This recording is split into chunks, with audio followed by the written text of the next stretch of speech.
नमस्कार। आज के इस लेसन 13 में हम राग बिलावल के बारे में जानेंगे। तो आइए सबसे पहले जानते हैं कि राग किसे कहते हैं।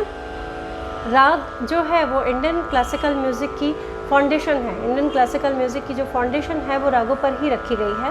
राग मनोरंजन और रस पैदा करने वाला एक नियमाधीन स्वर समुदाय है। नियमाधीन स्वर समुदाय इसे क्यों कहते हैं? क्योंकि जब हम राग गाते हैं तो हमें कुछ रूल्स को, नियमों को फॉलो करना पड़ता है। जैसे कि राग का वादी संवादी क्या है उसे हमें हाईलाइट करके गाना है, जो राग के इम्पॉर्टेंट नोट्स हैं। जो स्वर राग में नहीं लगना है उसे हमें ध्यान रखना होता है कि वो स्वर वर्जित है तो उसे हमें यूज़ नहीं करना है, या राग में कौन से स्वर यूज़ हो रहे हैं। इस तरह बहुत सारे नियम होते हैं रागों को यूज़ करने के, रागों को गाने के, तो उनको हमें ध्यान में रखना होता है। राग एक ऐसी ट्यून है जो कंटिन्यूसली एक्सटेंड होती जाती है और कम से कम मिनिमम 5 नोट्स और मैक्सिमम 7 नोट्स की एक ये सुंदर रचना है जो हमारे कानों को अच्छी लगती है, उसे हम राग कहते हैं। आज के इस लेसन में हम राग बिलावल का रियाज़ करेंगे और राग के बारे में कुछ इम्पॉर्टेंट पॉइंट्स हैं राग के, जो कि राग के फर्स्ट इस वीडियो में ही हम एक्सप्लेन कर रहे हैं। फिर आगे भी वो पॉइंट्स आएंगे तो वो इजी हो जाएगा। तो फर्स्ट इस वीडियो में ही मैं उन पॉइंट्स को एक्सप्लेन कर देती हूँ। जैसे हर राग जो है वो मैंने पहले के वीडियो में भी बताया कि हर राग जो है वो किसी न किसी थाट से बनता है। जैसे ये राग बिलावल है तो वो बिलावल थाट का राग है, बिलावल थाट का ये जनक राग है। और इस राग का जो वादी स्वर है वो ध है। वादी स्वर क्या होता है? जो राग का सबसे इम्पॉर्टेंट नोट होता है उसे हम कहते हैं वादी स्वर, जो राग में सबसे ज़्यादा यूज़ हो रहा है। तो वो इस राग में ध स्वर है जो राग बिलावल में सबसे ज़्यादा यूज़ होता है। फिर राग में एक संवादी स्वर होता है जो कि इस राग में ग है। ग जो है वो सेकंड इम्पॉर्टेंट नोट है, वादी फर्स्ट इम्पॉर्टेंट नोट होता है और जो संवादी होता है उसे हम सेकंड इम्पॉर्टेंट नोट कहते हैं। तो वो है ध और ग राग बिलावल में। उसके अलावा हर राग को गाने का एक समय निश्चित किया गया है, माना जाता है हमेशा। तो इस राग का जो समय है वो दिन का प्रथम पहर है या प्रातःकाल कह सकते हैं उसे। और इसी जो ये समय है, राग को हम किसी समय भी प्रैक्टिस कर सकते हैं, लेकिन जो राग का समय होता है, जो समय दिया गया है, फिक्स टाइम दिया है, उस फिक्स टाइम को हम कब फॉलो करते हैं? जब हम कहीं स्टेज पर परफॉर्म करते हैं। जैसे मॉर्निंग के टाइम पे अगर कोई प्रोग्राम हो रहा है तो मॉर्निंग के ही राग गाए जाएंगे। इवनिंग में कोई प्रोग्राम है तो इवनिंग के ही राग गाए जाएंगे, लेकिन वही राग प्रैक्टिस में हम कभी भी गा सकते हैं। और राग में एक जाति होती है, जाति से हमें ये पता चलता है कि राग में कितने स्वरों को हमने यूज़ किया है। जैसे मैंने बताया कि मिनिमम जो है 5 नोट्स और मैक्सिमम 7 नोट्स होते हैं। तो इस तरह ये 3 जातियाँ होती हैं।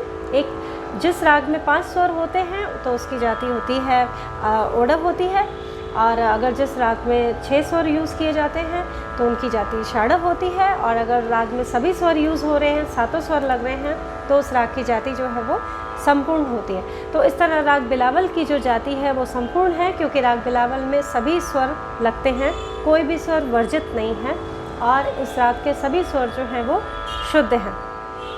और एक पॉइंट और है कि ये जो है वो राग उत्तरांग प्रधान है। और उत्तरांग पूर्वांग जो होता है वो एक काफ़ी बड़ा चैप्टर है, और लेकिन मैं आपको इसको शॉर्ट में थोड़ा सा बता देती हूँ कि जैसे पूरे दिन के जो 24 आवर्स हैं उनको 2 पार्ट्स में डिवाइड किया गया है। तो दिन के 12 बजे से लेकर रात के 12 बजे तक का जो समय होता है उसे हम पूर्वांग कहते हैं, और फिर रात के 12 बजे से लेके जो दिन के 12 बजे तक का समय है उसे हम उत्तरांग कहते हैं। तो जो राग पूर्वांग में गाए जाते हैं, यानी कि दिन के 12 बजे से लेकर रात के 12 बजे के बीच में गाए जाते हैं, उन्हें हम पूर्वांगवादी राग कहते हैं। और अगर जो राग जो हैं वो रात के 12 बजे से लेकर दिन के 12 बजे में गाए जाते हैं, उन्हें हम उत्तर रंग है तो उसे उस समय पे गाए जाने वाले रागों को हम उत्तर राग कहते हैं। तो ये हो जाता है पूर्वांग और उत्तरांग।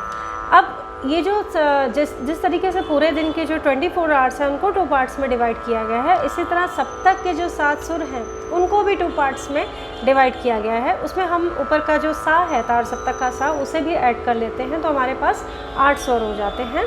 फिर इसको भी 2 पार्ट्स में डिवाइड किया गया है, सा रे गा मा और प ध नी सा।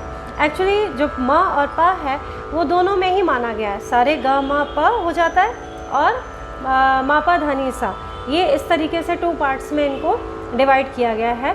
तो जो पहला वाला भाग है सा रे गा मा प, उसे पूर्वांग कहते हैं, और जो मा प ध नी सा जो है उसको हम उत्तरांग का पार्ट कहते हैं। तो जैसे मैंने बताया इसमें माँ और पा जो है वो दोनों पार्ट्स में आते हैं।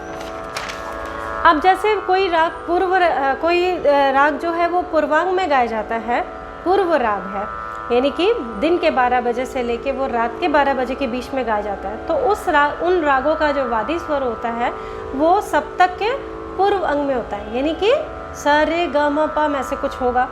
और अगर राग जो है वो उत्तरांग वादी है, उत्तर अंग में गाया जाने वाला, यानी रात 12 बजे से लेके दिन के 12 बजे के बीच का राग है, तो उसका जो वादी स्वर होगा वो उत्तरांग में होगा, सप्तक के उत्तरांग में, यानी कि प ध मा प ध नी सा, इनमें में से कोई एक होगा।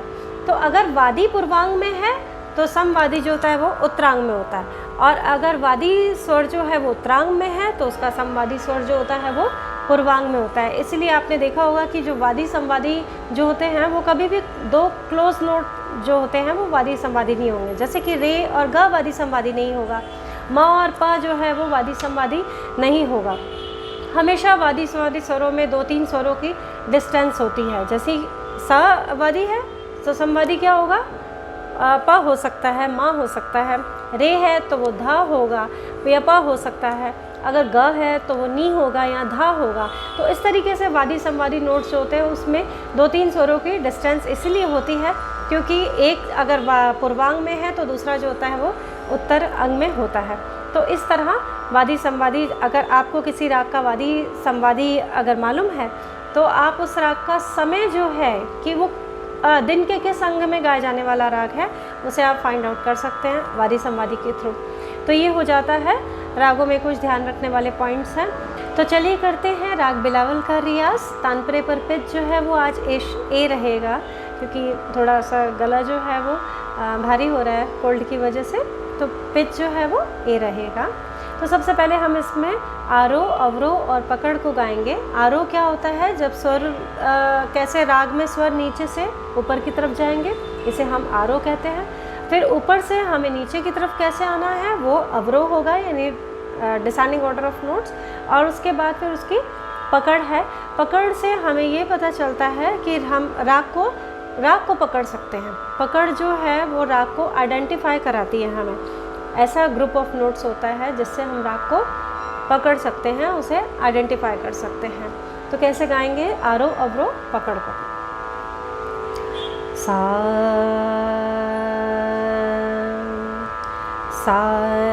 रे गा मा गा पा नी धा नी सा नी धा पा मा गा मा रे सा गा रे गा पा धा नी सा। अब आरोह, अवरोह, पकड़ के बाद जो है वो इसमें एक छोटा सा हम आलाप करेंगे, क्योंकि इस राग में हम छोटा ख्याली गा रहे हैं तो बहुत बड़ा आलाप करने की ज़रूरत नहीं होती है। बस एक छोटा सा आलाप जिसमें राग बिलावल के स्वरों के सभी फीचर्स जो हैं वो दिखते हों, और उसमें वादी संवादी स्वरों को हाईलाइट करते हुए आलाप की बढ़त हमें करनी है। एक एक स्वर को ऐड करते जाएंगे और फिर आगे बढ़ते हुए इसका आलाप बनाएंगे। कैसे करेंगे इसका रियाज? सा रे सा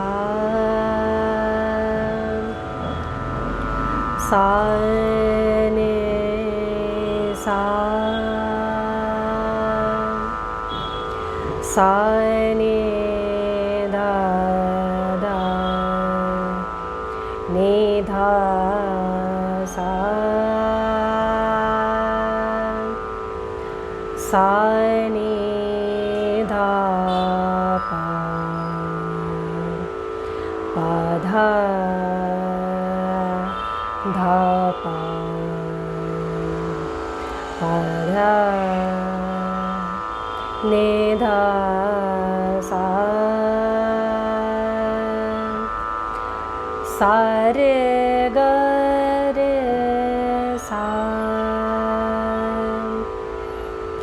सा रे ग मा ग म रे सा ग रे ग पा ग प म ग म ग म रे सा सा रे ग म म ग पा ग रे ग पा धा धा पा ग प धा धा पा धा पा धा नि धा नि सा सा नि धा पा मा ग मा रे सा। ये आलाप जो मैंने गाया है वो हमने दे दिया है स्क्रीन पर, लेकिन आप जो है वो और भी इसमें वेरिएशन करके आलाप जो है वो और भी बन सकता है। सिर्फ यही आलाप जो है वो बिलावल का फिक्स्ड नहीं है, आलाप हम और भी बना सकते हैं और भी आगे जा सकते हैं। ताड़ सप्तक के स्वर सा से ऊपर जा के भी आलाप हम बना सकते हैं। ये राग जो है वो अलैया बिलावल के काफ़ी क्लोज है। अगर इसी राग में हम माँ स्वर आरोह में वर्जित कर देते हैं और जब हम रिटर्न आते हैं यानी कि अवरोह लेते हैं इसका, अगर उन स्वरों में हम कोमल नी को भी यूज़ करते हैं, निशुद्ध नी भी यूज़ कर रहे हैं, लेकिन उसके साथ हम कोमल नी जो कि दोनों ध के बीच में आता है उसको भी हम यूज़ करते हैं, तो ये राग जो है वो बन जाता है अलैया बिलावल। ये बिलावल और अलैया बिलावल जो है वो दोनों बहुत क्लोज राग हैं। कैसे हो जाते हैं क्लोज? जैसे बिलावल के स्वर तो मैंने आपको बता दिए। अभी अगर हम अलैया बिलावल जो है गाते हैं तो उसके लिए हमें कैसे गाना होगा? सा सा ग रे गा पा धा नि सा सा नि धा पा धा नि धा पा मा ग मा रे सा। तो आरोह में हमने माँ स्वर को वर्जित कर दिया है और अवरोह में आते समय हमने कोमल नी को भी यूज़ कर लिया है, तो ये बन जाता है फिर अलैया बिलावल राग। तो चलिए करते हैं अब इस राग में हम एक स्वर मालिका, जिसे सरगम गीत भी कहते हैं, सुराव्रत भी कहते हैं, उसका रियाज करेंगे। ये स्वर मालिका जो है वो एक ताल में है और ताल की पहली मात्रा यानी उसके सम से ही ये शुरू होती है। तो कैसे गाएंगे इसे? राग बिलावल में एक स्वर मालिका।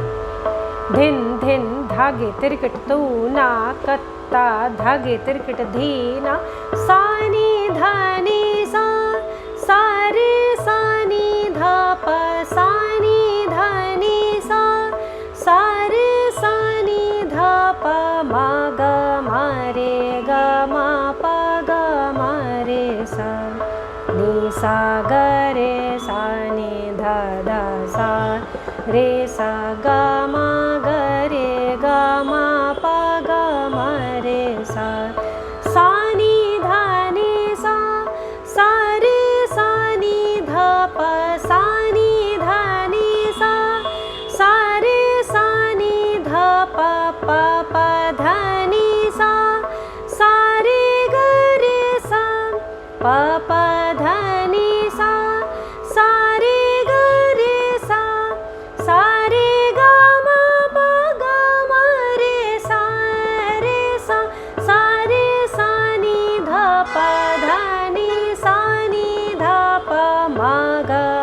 रे ग म प ग म रे सा सा नि ध नि सा सा रे सा नि ध प सा नि ध नि सा सा रे सा नि ध प।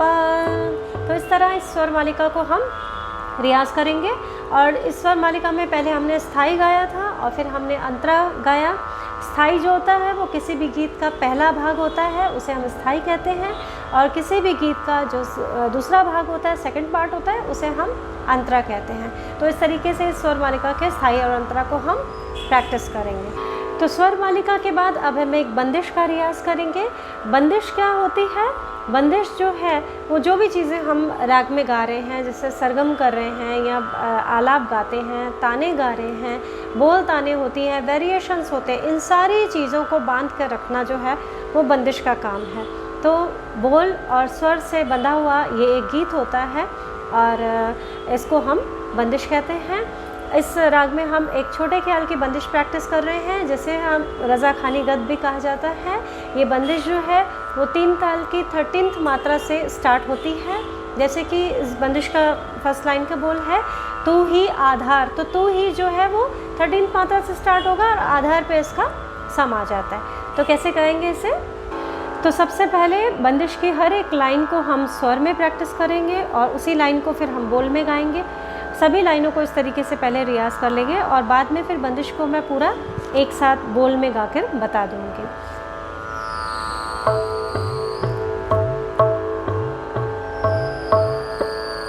ये 3 ताल चल रहा है। धा धिन धिन धा धा धिन धिन धा धा तिन तिन ता ग प नि नि सा सा सा सा रे सा नि ध प म ग म रे ग प नि नि सा सा सा सा रे सा नि ध प म ग म रे तू ही आधार सकल त्रिभुवन को, तू ही आधार सकल त्रिभुवन को ग म प म ग म रे सा ध नि सा नि ध प म ग म रे ग म प म ग म रे सा ध नि सा नि ध प म ग म रे पालक सचरा चर भूतल को, पालक सचरा चर भूतल को ग प नि नि सा सा सा सा रे सा नि ध प म ग म रे ग प नि नि सा सा सा सा रे सा नि ध प म ग म रे तू ही आधार सकल त्रिभुवन को, तू ही आधार सकल त्रिभुवन को। तो ये था बंदिश का स्थाई। अब इसका अंतरा जो है वो भी 13 मात्रा से ही शुरू हो रहा है। प नि नि सा सा सा सा ग ग म ग रे सा सा प नि नि सा सा सा सा ग ग म ग रे सा सा तू ही विष्णु तू नारायण, तू ही विष्णु तू नारायण सा ग रे सा ध प ध नि सा सा नि ध प म ग म रे सा ग रे सा ध प ध नि सा सा नि ध प म ग म रे कारण तुम पर ब्रह्म जगत को, कारण तुम पर ब्रह्म जगत को ग प नि नि सा सा सा सा रे सा नि ध प म ग म रे ग प नि नि सा सा सा सा रे सा नि ध प म ग म रे तू ही आधार सकल त्रिभुवन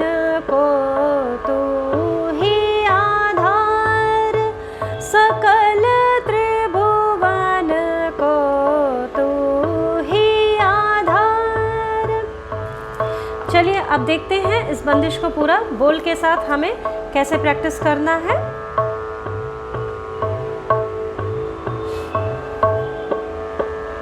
तू ही आधार सकल त्रिभुवन को, तू ही आधार सकल त्रिभुवन को, पालक सचराम चर भूतल को, पालक सचराम चर भूतल को, तू ही आधार सकल त्रिभुवन को, तू ही आधार सकल त्रिभुवन को, तू ही विष्णु तू नारायण, तू ही विष्णु तू नारायण, कारण तुम पर ब्रह्म जगत को, कारण तुम पर ब्रह्म जगत को, तू ही आधार सकल त्रिभुवन को, तू ही आधार सकल त्रिभुवन को, तू ही आधार।